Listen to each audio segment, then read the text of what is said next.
예수님께서 우리 죄를 담당하시기 위하여 십자가에 돌아가셨고 장사되셨다가 3일 만에 다시 부활하셨습니다. 부활하신 후에 40일간 땅 위에 계시면서 자신의 부활을 11번 이상 확인시켜 주셨습니다. 그리고 성천하시면서 제자들에게 예루살렘을 떠나지 말고 하나님께서 약속하신 성령 충만을 받기 위하여 열심히 기도하라는 부탁을 하셨습니다. 예수님의 제자들은 예수님께서 하신 말씀 그대로 예루살렘을 떠나지 않고 기도에 전념했습니다.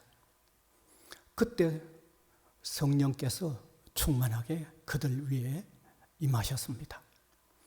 그러니까 그들이 능력으로 충만해졌던 거죠. 오늘 여기 본문에서도 나온 대로 능력이 충만한 이 베드로는 한 번 외침에 3,000명이 회개하는 그런 역사가 일어났습니다. 뿐만 아니라 병자가 고침을 받는 이런 일들이 일어났던 것입니다. 사실 예수님의 제자들은 부활하신 예수님을 목격했을 때도 이런 능력은 나타나지 않았습니다. 그들이 성령의 충만함을 받고 났을 때 능력이 충만해진 거죠. 능력이 충만해졌을 때 그들은 복음을 담대하게 전했는데 하루에 5,000명 신자가 더해지는 이런 역사가 일어났던 겁니다. 자, 이런 일이 일어나니까 당시에 아주 성전 맡은 사람들, 사두개인들, 제사장들이 이들의 활동을 저지하려고 마음을 먹은 거죠. 왜냐하면 그들은 예수님께서 그들이 기다리던 구원자, 메시아라는 사실을 인정하지 않았기 때문입니다. 그래서 예수님의 활동을 그들은 더 이상 보고 있을 수가 없었습니다. 당연히 제자들을 그냥 둘 수가 없는 거죠. 예수님의 제자들을 잡아서 감금을 했습니다. 다음 날 그들을 재판으로 통하여 처리하기 위하여 감금을 했습니다. 그래서 재판이 열리는 날, 그 다음 날 재판이 열리는 날 더욱더 권력을 가진 자들이 총출동을 했죠. 관원과 장로와 서기관들, 그리고 대제사장 가야바, 안나, 요한, 알렉산더 총출동해서 감금했던 이 예수님의 제자들을 불러내어 이제 재판하는 일을 시작하는 거죠. 두 그룹이 여기에 총동을 했습니다. 하나는 당시의 종교가들이라고 하는 자들이 총동원이 되어졌고, 다른 하나는 정치적인 권력자들이 총동원되어서 제자들을 불러내어 신문을 시작하는 겁니다. 그들의 신문의 내용은 본문 7절에 기록되어 있습니다. 한번 띄워주시면 좋겠습니다. 영상 준비 안 됐습니까? 한번 같이 읽어보면 좋겠습니다. 사도들을 가운데 세우고 묻되 너희가 무슨 권세와 누구의 이름으로 이 일을 하였느냐. 됐습니다. 7절만 보면 되겠습니다. 너희들 무슨 권세, 누구의 이름으로 그와 같은 권능을 해가고 복음을 전하느냐고 물었던 거죠. 그때 성령이 충만한 베드로가 대답을 합니다. 9절에서 10절에 그의 대답이 나옵니다. 대답도 같이 한번 읽어봅시다. 시작. 만일 병자에게 행한 착한 일에 대하여 이 사람이 어떻게 구원을 받았느냐고 오늘 우리에게 질문한다면 너희와 모든 이스라엘 백성들은 알라. 너희가 십자가에 못 박고 하나님이 죽은 자 가운데서 살리신 나사렛 예수 그리스도의 이름으로 이 사람이 건강하게 되어 너희 앞에 섰느니라. 이 대답은 간단하죠. 베드로의 대답은 간단합니다. 너희가 십자가에 못 박아 죽였지만 하나님이 그를 다시 살려 부활하셨던 예수 그리스도의 이름으로 우리가 그와 같은 일을 했다고 대답을 했습니다. 그러면서 아주 중요한 말씀을 하셨는데 그게 오늘 본문 11절입니다. 오늘 제가 전하는 말씀의 제목과 관련이 있습니다. 11절 같이 읽읍시다. 이 예수는 너희 건축자들의 버린 돌로서 진모퉁이의 머릿돌이 되었느니라. 아주 간략하면서도 아주 핵심이 담겨 있는 말씀을 하신 거죠. 네. 그 의미는 너희가 거부하고 박해하고 죽게 했던 예수 그리스도 그분은 죄로 인하여 영원한 멸망과 형벌을 받을 수밖에 없는 인간 구원의 핵심이 되는 분이다. 바로 그 말입니다. 죄에 빠진 인간 구원에 있어서 오직 유일한 분이라는 말이 모퉁이 돌이라는 말이죠. 모퉁이 돌. 예수 그리스도만이 인간 구원의 초석이 된다는 말입니다. 예수 그리스도만이 인간 구원의 열쇠가 된다는 말이죠. 모퉁이 돌이라는 말이 핵심 의미잖아요. 예수 그리스도만이 죄에 빠진 인간 구원을 위하여 하나님의 아들로 오신 분이고 예수 그리스도만이 우리의 구원을 위하여 십자가에 대속의 죽음을 죽으셨던 구원자의 핵심이라는 거죠. 구원의 핵심이 되는 분이라는 거예요. 그래서 이 사실을 더 한번 나타내기 위해서 12절에 아주 중요한 말씀을 하셨어요. 12절 띄워주시고 같이 읽읍시다. 다른 이로서는 구원을 받을 수 없나니 천하야 사람 중에 구원을 받을 만한 다른 이름을 우리에게 주신 일이 없음이라 하였더라. 예수 그리스도 이름 외에 우리에게 구원을 받을 수 있는 어떤 이름도 주신 적이 없다고 말씀하고 있는 거죠. 그리스도만으로 우리가 구원받는 유일한 분이 된다고 하는 것을 나타내고 있는 의미가 모퉁이 돌이라고 하는 의미입니다. 그렇습니다. 예수 그리스도가 유일한 참된 구원자가 되신다는 사실은요,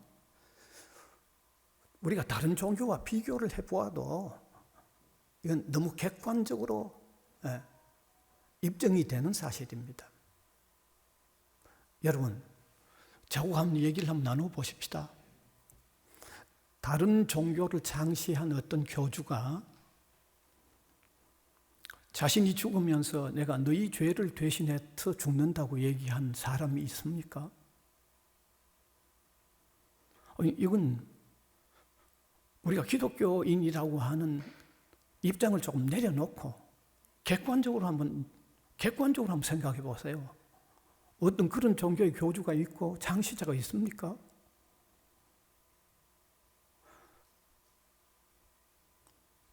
대답을 아무도 안 하시네요. 없으시기 때문에 대답을 하실 수가 없죠. 아무도 없습니다. 단지 여러분, 세상의 여러 종교의 창시자들 중에 아주 중요하게 했던 말은 나는 깨달았다. 혹은 아침에 도를 깨닫고 저녁에 죽어도 좋다. 그저 이런 유의 얘기밖에 하지를 못했습니다. 이건 객관적인 사실을 제가 말씀드리잖아요. 그런 유의 말씀밖에 못했어요. 그런 유밖에는 더 이상 어떻게 말한 바가 없습니다. 그리스도만이 우리를 대신하여 죽으셨다가 다시 부활하신 우리의 유일한 참 구주, 아주 핵심이 되는 모퉁이 돌이 된다고 말씀하신 것입니다. 여러분, 1980년 7월로 크리스천 라이프라고 하는 이 잡지에 났던 기사를 제가 조금 얘기하고 싶어요. 그 기독교 잡지에 스님 네 분이, 네 사람의 스님이 기독교로 개종한 기록이 거기 나와 있습니다. 한 분은 김진규라는 분인데 천화사에서 5년간 스님으로 지내다가 개종을 하고 신학 공부를 하고 목사가 되어서 불교인들에게 복음을 전하는 선교의 일을 한다고 밝혀놓았습니다. 다른 한 사람은 이창복이라는 분인데 금강사라는 절에 18년간 스님으로 지내다가 역시 개종을 하고 성결교 신학교에 그 당시 재학 중이면서 전도사 일을 하고 있다고 밝혀놓았습니다. 그 다음에 또 다른 한 사람은 박현심이라는 여자분으로서 성남사 절에서 13년간 성녀로 지내다가 개종을 하고 고넬료 교회 전도사로 일을 하고 있다고 밝혀놓았습니다. 그 다음에 네 번째 사람은 최정두라는 분으로 송리사 법주사에서 7년간 스님으로 지내다가 개종을 하고 신학교를 졸업하고 로고스 선교회에 총무로 일하고 있다는 것을 밝혀놓았어요. 그런데 제가 이 네 사람을 다 소개하기보다는 이 중에 한 사람 이창복이라는 분이 거기 아주 간증을 조금 더 세밀하게 기록을 해놓았어요. 그는 19세 때에 불교에 몸을 담았다고 합니다.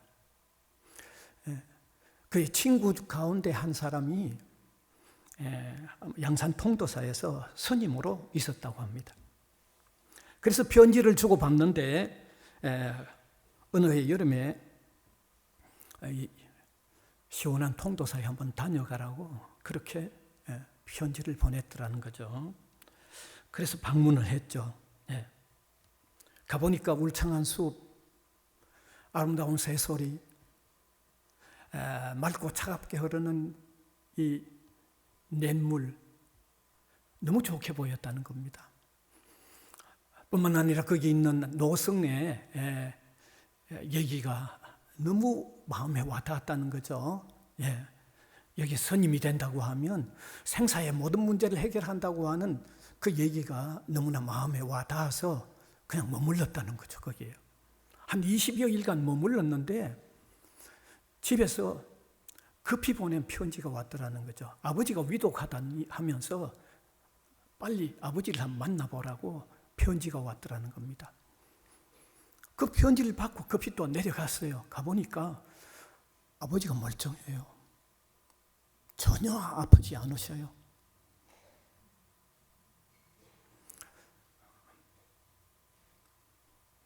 아들이 스님 되는 거 원하지 않았다는 거죠. 급히 불러낸 거죠.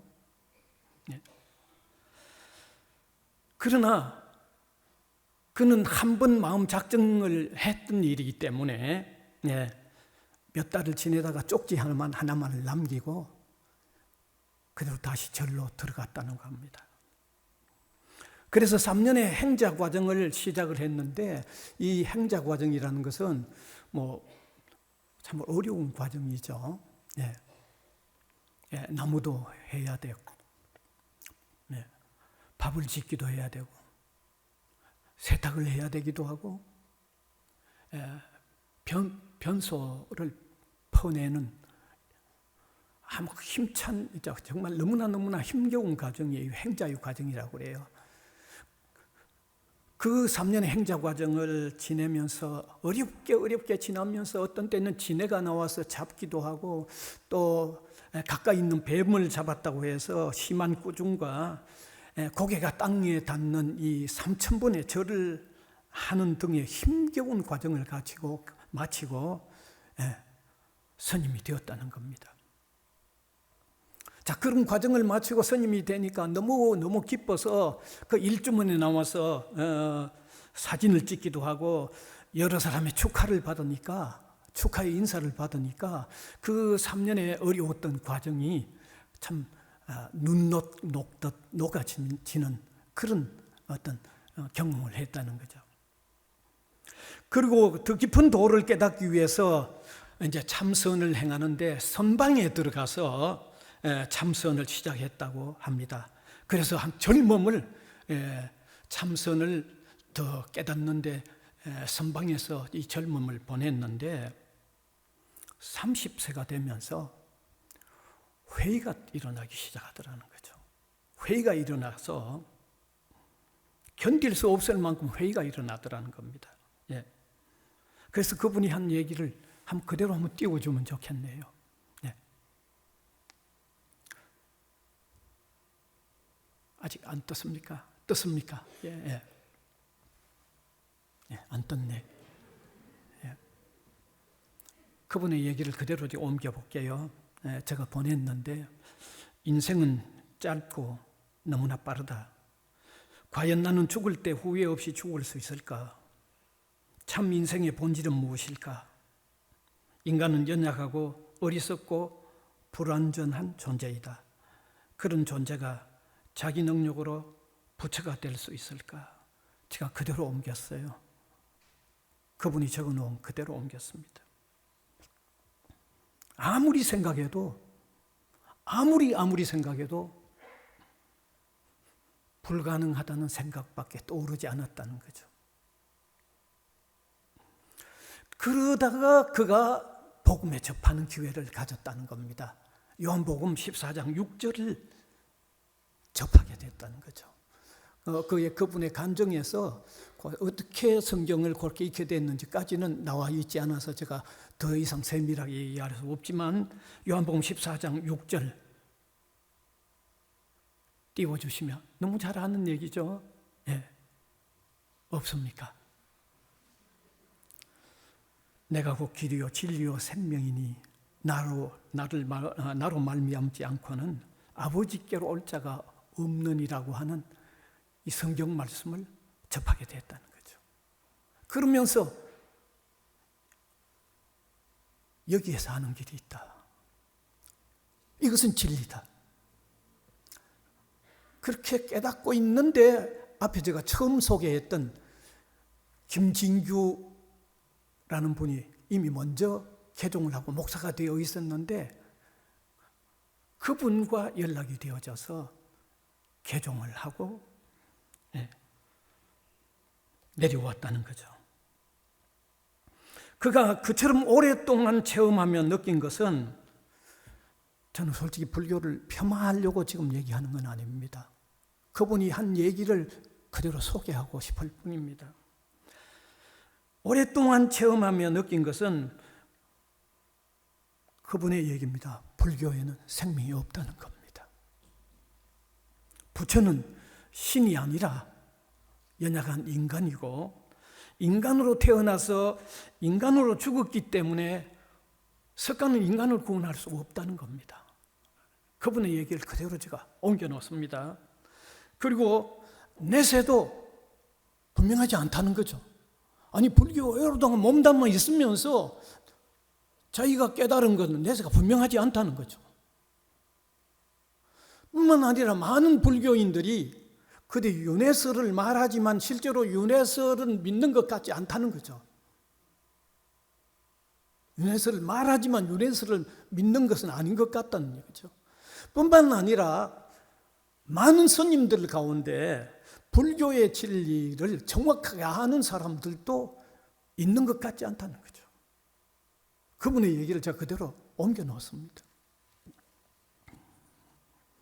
그러나 예수님에게는 생명이 있어서 내가 곧 길이요 진리요 생명이라고 했으며 믿는 자에게는 내세가 너무 분명하고 너무 확실한 것을 받아들이고 있다는 거죠. 믿는 자는. 여러분 예수 그리스도를 정확하게 믿는 사람은 내세를 분명하게 믿고 있잖아요. 예수님만이 죄인을 위하여 오셨고 십자가에서 희생제물이 되셨고 사흘 만에 부활하셨다는 것입니다. 그래서 부활과 생명, 내세가 분명한 기독교만이 진정한 종교라고 그분이 분명하게 밝히고 있는 거예요. 제가 왜 이런 말씀을 드리는가 하면 분명히 양쪽의 가르침을 다 접하면서 비교하면서 그리스도만이 인간 구원을 위하여 오셨고 나를 대신하여 죽으셨다가 부활하신 유일한 분이라는 사실을 깨달을 수 있었기 때문에 18년이라고 하는 선임 생활을 청산하고 개종했다는 겁니다. 여러분, 이 사실은요, 객관적으로 보아도 분명한 겁니다. 객관적으로도 분명합니다. 예수 그리스도만이 인간을 구원하는 구원의 정석입니다. 예수 그리스도만이 인간을 구원하는 구원의 모퉁이 돌입니다.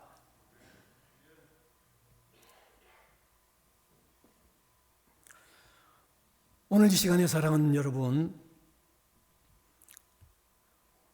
여러분의 신앙관에, 여러분의 믿음에 과연 예수 그리스도가 기초석으로 모퉁이 돌로 놓여져 있는가를 저는 묻고 싶은 거예요. 정말 여러분의 신앙에 예수 그리스도, 여러분을 위하여 대신 죽으시고 부활하셨던 예수 그리스도가 여러분의 신앙의 모퉁이 돌로 분명하게 자리 잡고 있는가 하는 것을 묻고 싶은 거예요. 학원 복음화를 위하여 일하고 있는 우리 젊은이들, 과연 여러분의 신앙의 바닥에 예수 그리스도가 여러분의 신앙의 모퉁이 돌로 기초로 놓여져 있는가 저는 묻고 싶은 거예요. 왜 제가 이런 사실을 묻고 싶은가 하면요, 저도 오랫동안 교회 생활을 했고 목회 생활을 하다가 또 유학을 가서 거의 한 10여 년간 유학 생활을 마치고 그 다음에 평생 교수 생활을 했고 지금은 은퇴를 해서 다시 지금 이렇게 이어지는 일을 계속하고 있지만 제가 많은 사람들을 보았거든요. 제가 젊은 이 청년들이나 학생들도 정말 인도한 적들이 너무너무 많습니다, 여러분. 예. 성도들도 제가 많이 보아왔어요. 제가 지도를 했던 어떤 학생은요, 오전에 절에 갔다가 오후에 교회에 오더라고요. 내가 그런 사람을 한 사람 보았어요. 교회 나오는 사람들 가운데도요, 종교는 어떤 거든 하나 가지면 좋다는 정도예요. 종교는 어떤 종교든지 하나 가지면 된다는 거예요. 그런데 왜 교회에 오느냐? 교회에 오는 게 좀 쉽다는 거죠. 편리하다는 거예요. 어떤 사람은 교회 나오는 일을 오늘 교양인이 갖추어야 하는 하나의 덕목으로 생각하고 교회에 나오는 사람도 제가 적지 않게 보았기 때문입니다. 어떤 사람은 정서생활에 도움이 되는 정도로서 교회에 나오는 사람도 저는 충분히 보았기 때문입니다. 어떤 사람은 사람이 선하게 사는 데 있어서 예수 그리스도가 모범적으로 살았던 어떤 모범을 본받는, 그러니까 윤리적인 삶의 어떤 표준으로서 예수 그리스도를 세워놓고 그분을 본받는 삶을 살겠다고 교회에 나오는 사람도 제가 충분히 보았기 때문입니다. 저는 적잖게 보았습니다. 적잖게 보았어요. 그러니까 그런 사람들에게 제가 말하고 싶은 게 있죠. 그분의 신앙의 바탕에 예수 그리스도, 우리의 죄를 대신해서 죽으셨고 부활하셨던, 내 죄를 청산하셨고 내가 다시 부활 생명이 있다는 것을 입증시키는 그 부활의 주 예수 그리스도가 여러분의 신앙의 바탕에 모퉁이 돌로 놓여져 있는가를 저는 묻고 싶은 거예요. 묻고 싶은 거예요. 오늘 우리 젊은 사람들에게도 분명히 묻고 싶은 거죠. 여러분, 우리가 신앙을 가지는 것을 정서생활에 도움이 되고 교양인의 덕목으로 혹은 좀 더 바르게 사는 어떤 삶의 하나의 표준 정도로만 생각하고 대속의 주, 나의 죄를 대신해서 돌아가셨다가 부활하신 이런 사실을 빼버린다고 하면 그 신앙은 모퉁이 돌이 없는 신앙이라고 저는 말할 수밖에 없기 때문에 오늘 이 시간에 우리가 그 사실을 좀 명확하게 하자는 거죠. 명확하게 하자는 거죠. 그게 명확하게 되어 있지 않으면 정확한 기독교 신앙이라고 저는 말하고 싶지 않기 때문입니다. 다시 말씀드리면 모퉁이 돌이 없는 건물은 건물로 세워질 수가 없다는 것을 제가 말씀하고 싶은 거죠. 그래서 오늘 여기 사랑하는 우리 성도 여러분, 우리 학우 여러분,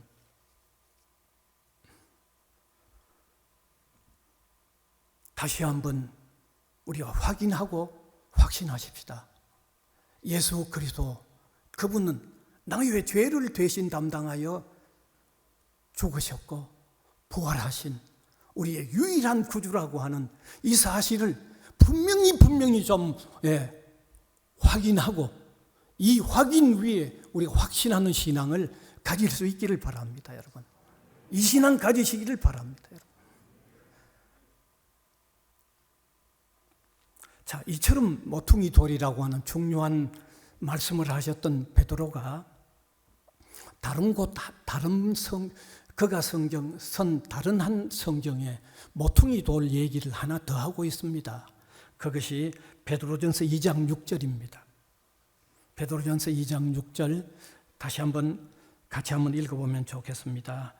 성경에 기록되었으되 보라, 내가 택한 보배로운 모퉁이 돌을 시온에 두노니 그를 믿는 자는 부끄러움을 당하지 아니하리라.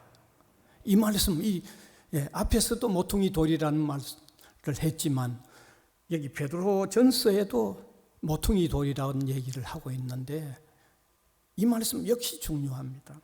이 말씀은 우리의 신앙 생활이 예수 그리스도를 이미 모퉁이 돌로 고백하고 신앙의 모퉁이 돌로 확고한 사람이라고 할지라도 그의 신앙 생활이 예수 그리스도 중심이 되어야 된다는 말씀이 두 번째 모퉁이 돌의 내용입니다. 왜냐하면 우리가 바른 신앙을 가졌다고 할지라도 신앙 생활을 또 바로 하는 것이 대단히 중요합니다. 어떤 사람들은요, 바른 신앙을 가졌다고 하면서도 그 신앙 생활은 바르지 못한 사람들이 너무너무 많기 때문입니다. 저는 대학에서 젊은이들을 보면서 체포를 하면서 또 여러 동아리들의 연합 이런 어떤 집회들을 보면서 참 안타까운 게 있습니다.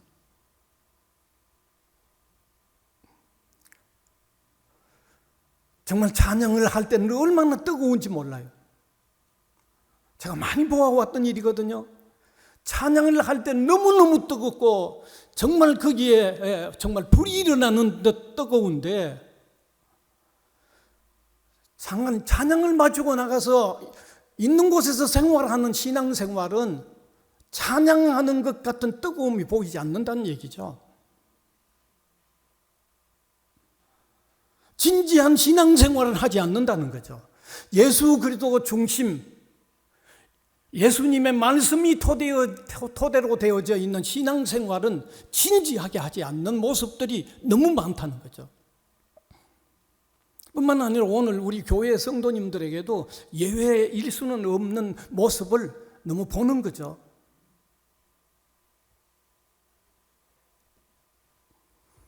예수님의 말씀이 모퉁이 돌로 되어 있는 예수님 말씀의 중심, 예수님이 중심인 신앙생활을 우리가 하지 않는 모습들이 너무 다분하게 나타난다는 거죠. 마치 처세술이 오늘을 사는데 더 필요하다고 느끼고 있는지 모르겠습니다. 오늘 사는 이 현실에 오래전에 기록되어졌던 고전과 같은 이 말씀이 그렇게 우리의 삶에 중요하게 받아들여지지 않는 듯한 그런 모습을 보이고 있다는 거예요. 그런 모습을. 오히려 이 시대에 약삭빠르게 어떤 행동하는 게 오히려 그게 삶에도 도움이 된다고 생각하면서 살아가는 모습이라는 거죠. 그런데 우리가 분명히 기억해야 합니다. 바른 신앙의 토대, 그리스도의 대속과 부활을 확신하는 신앙의 토대 위에 있다고 하면 그 다음에 우리가 세워나가는 삶을 예수님의 말씀, 예수님 중심의 삶을 세워나가야 한다는 거예요. 삶을 또한 그렇게 살아가야 한다는 거예요. 혹 여러분들 중에 어떤 분들이 이렇게 생각하실지 모르겠어요. 꼭 말씀 중심으로 그렇게 살아야 하느냐? 말씀대로 살지 않아도 일이 잘 되는데 그때야 그렇게 산다고 힘겹게 살아야 하느냐? 그렇게 한번 생각하고 있는 분들도 있을 거예요. 제가 말씀드릴까요? 그건 대개사정입니다. 대개사정입니다. 예수님은 말씀대로 살지 않으면 그의 삶은 그런 삶은 인정하지 않으십니다. 말씀대로 살지 않는 삶은 인정하지 않습니다. 뿐만 아니라 말씀대로 살지 않지만 되는 일은 그대로 된다고 생각하는 사람들, 제가 말씀드릴까요? 두고 보세요. 뒤에 가서 보세요. 그게 제대로 된 건가 안 된 건가 뒤에 가서 보세요. 한 가지 더 말씀드릴까요? 신앙인이라고 하면서 말씀대로 살지 않는 삶에는 기쁨이 없을 겁니다. 감사함이 없을 겁니다. 즐거움이 없을 겁니다. 그런 사람 자체는 성공적인 삶이라고 할 수 있을까요? 제대로 산 신앙의 삶이라고 할 수 있을까요? 생각해 보시길 바랍니다. 그러니까 대개사정이라는 거죠. 그래서 저는 성경 두 곳을 제시하면서 마무리하고 싶습니다. 하나는 로마서 14장 23절입니다. 같이 한번 읽으면 좋겠습니다. 믿음을 따라 하지 아니하는 것은 다 죄니라. 말씀 위에 세워나가야 합니다. 한 곳 더 마태복음 7장 26절입니다. 같이 읽읍시다. 시작.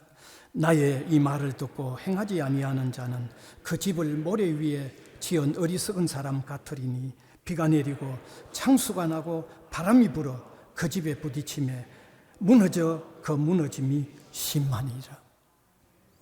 말씀 위에 세워지지 않는 집의 결과가 어떻게 될 것인가를 밝히고 있습니다. 사랑하는 성도 여러분, 이제 마무리하겠습니다. 우리의 신앙생활은 둘째입니다. 신앙이 그리스도의 대속과 부활에 토대한 신앙이 되시기를 바랍니다. 그 사실을 믿는 신앙이 되시기를 바랍니다. 그 사실을 믿는 신앙 위에서 우리의 삶은 주님을 중심으로 하는, 주님의 말씀을 중심으로 하는 삶을 살아가십시다. 좀 어려워도 그렇게 삽시다. 그것이 주님이 인정해 주는 삶이고 그것이 신앙적으로 성공한 삶이라는 것을 우리가 받아들입시다. 세상 평가로 살지 맙시다. 주님이 평가하는 기준으로 사는 우리 신앙운동원들, 우리 성도님들이 다 되시기를 간절히 바랍니다.